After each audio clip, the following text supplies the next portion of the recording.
Well, those who leave the Christian faith, I think they can be encouraged to look at the stories of those who have actually come to the Christian faith or come back to the Christian faith, and look at the reasons that they cite.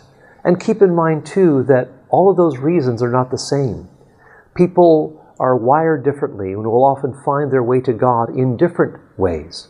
So you can have some people who might be persuaded by philosophical arguments. They may have dismissed them earlier on, like Ed Feser, a philosopher, but then he came back and he realized those arguments are actually pretty good. And so he realized that there's a greater robustness and strength to those arguments than he had first realized. It could be through a literary pathway, that sometimes the use of imagination and the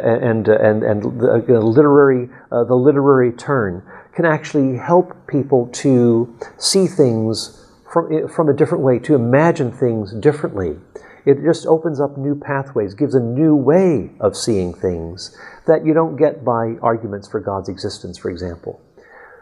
Other reasons people may cite are that their atheism was simply inadequate to account for dealing with death, or to deal with the issues of shame and guilt and the need for forgiveness.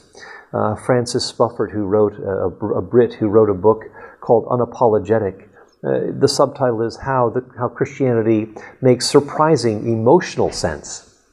And he himself found that when he was weighed down with guilt, that the refuge for him was to find grace, the grace of forgiveness in Jesus Christ. When he needed grace, Jesus was there. It was something that his own worldview could not give to him, but he knew of his own moral failure. He knew he needed something to heal that damaged conscience. And so it was in the gospel that he found a pathway forward. So a lot of those existential concerns are also important.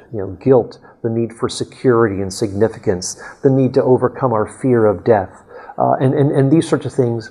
Those deep longings that we have should also be considered. It's not just rational arguments. And so often people will get sidetracked by mere rational arguments and overlook some of those important practical concerns that face all of us as human beings day by day.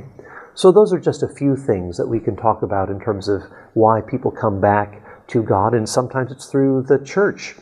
People are impressed by what they see going on in the life of the church, or they may just read about Jesus in the Gospels, like Michael Bird, a noted New Testament scholar who saw the Jesus that wasn't fairly portrayed in the media and elsewhere.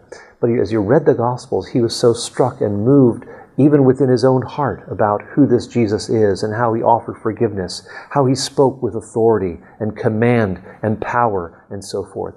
And this is something that is transformative for him. So again, just a few things to keep in mind as we help people to find their way back.